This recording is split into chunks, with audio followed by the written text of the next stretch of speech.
معروف صحافی سلیم صافی نے کہا ہے کہ عمران خان جس مبینہ امریکی دھمکی کو بنیاد بنا کر پاکستانی عوام کی ہمدردیاں حاصل کرنے کی کوشش کر رہے ہیں، اس کا کوئی وجود ہی نہیں ہے اور نہ ہی ایسی کوئی دھمکی دی گئی۔ ان کا کہنا ہے کہ اصل میں یہ سازش عمران خان کی اپنی تیار کردہ ہے، جس کا بنیادی مقصد اپنے خلاف اپوزیشن کی تحریک عدم اعتماد کو ناکام بنانا تھا۔ اپنی تازہ سیاسی تجزیے میں سلیم صافی کہتے ہیں کہ مختلف ممالک سے پاکستان کے سفارت خانے دو ذرائع سے اپنی وزارت خارجہ کو باخبر رکھتے ہیں۔ ایک معمول کے خطوط ہوتے ہیں اور دوسرے خفیہ ٹیلی گرام۔ خفیہ ٹیلی گرام میں سفیر اس ملک کے عوام اور حکومتی صفوں میں پاکستان کے بارے میں سوچ کا تجزیہ اپنے الفاظ میں کرتے ہیں۔ بالخصوص جب بھی کسی ملک کے حکومتی عہدیدار سے سفیر کی ملاقات ہوتی ہے تو ان کے خیالات کا خلاصہ خفیہ کیبل کی صورت میں بھجوایا جاتا ہے۔ ظاہر ہے اس میں اس سفیر کے اپنے خیالات اور تجزیاتی صلاحیت کا بھی دخل ہوتا ہے۔ امریکہ، چین، انڈیا، برطانیہ اور افغانستان جیسے ممالک سے نہ صرف یہ کیبلز تواتر کے ساتھ آتے ہیں بلکہ ان ممالک کی اہمیت کی وجہ سے انہیں خصوصی اہمیت بھی دی جاتی ہے۔ سلیم صافی کہتے ہیں کہ میری معلومات کے مطابق یہ خفیہ ٹیلی گرام براہ راست سیکرٹری خارجہ کو بھیجے جاتے ہیں اور ان کے ساتھ army chief, D G I S I اور سی جی ایس کو بھی اسی روز بھیجے جاتے ہیں۔ یوں حکومت نے اس وقت جس خفیہ کیبل کو موضوع بحث بنایا وہ اسی دن army chief, D G I S I اور سی جی ایس کو بھی گیا ہوگا، اور اگر واقعی اس میں پاکستان کی سلامتی سے متعلق کوئی سنجیدہ خطرے کی بات ہوتی تو نہ صرف وہ اس پر رد عمل ظاہر کرتے بلکہ یہ شخصیات وزیر اعظم سے کابینہ کی نیشنل سیکیورٹی کمیٹی کی میٹنگ طلب کرنے کا بھی مطالبہ کرتی۔ پاکستان کے بارے میں امریکی یہ بھی جانتے ہیں کہ اگر دھمکی دینی ہو یا پھر کوئی پیشکش کرنی ہو تو عسکری قیادت کو کی جاتی ہے، نہ کہ وزیر خارجہ یا وزیر اعظم کو۔ مثلاً جب زلمے خلیل زاد ہر ہفتے پاکستان آتے تھے تو کبھی ایسا نہیں ہوا کہ وہ آرمی چیف اور D G I S I سے نہ ملے ہوں، لیکن وزیر خارجہ اور وزیر اعظم سے وہ صرف ایک مرتبہ ملے۔ بقول صافی میں پورے دعوے سے کہہ سکتا ہوں کہ یہ بات بالکل جھوٹ ہے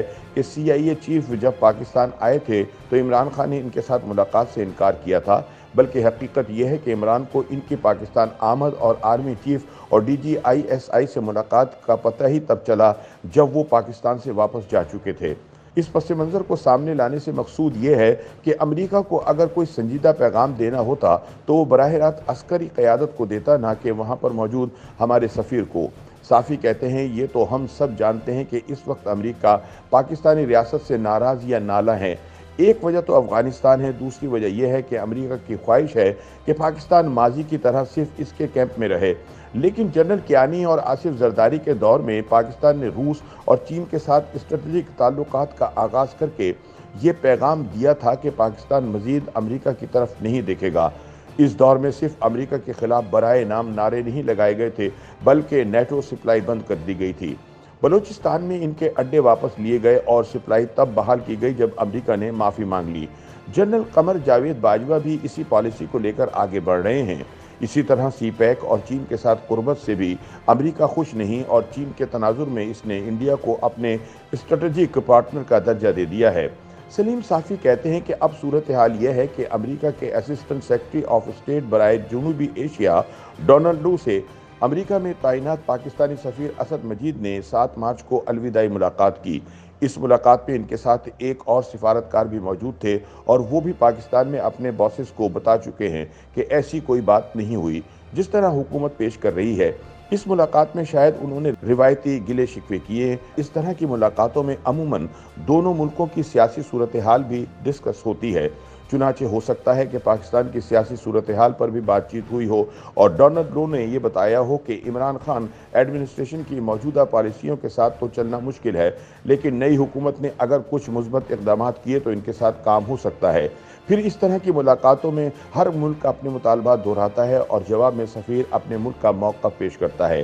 صافی کہتے ہیں کہ بعض اوقات وہ عہدیدار مطالبات پورے نہ ہونے کی صورت میں ممکنہ نتائج کا بھی ذکر کرتا ہے اور حکومت جو تاثر دے رہی ہے اس سے بظاہر یوں لگتا ہے کہ شاید ڈونلڈ لو نے ممکنہ نتائج کا بھی ذکر کیا ہو۔ اب اس ملاقات کا خلاصہ اور تجزیہ اسد مجید نے پاکستان بھجوایا اور ظاہر ہے کہ یہ اسی روز سیکرٹری خارجہ کے ساتھ مذکورہ عسکری حکام کے پاس بھی گیا ہوگا، لیکن ہم نے دیکھا کہ حکومت نے اس کے بعد کئی روز تک اس حوالے سے نہ تو امریکہ سے کوئی احتجاج کیا اور نہ کابینہ کی قومی سلامتی کمیٹی کا اجلاس بلایا، کیونکہ وہ معمول کا ایک ٹیلی گرام تھا۔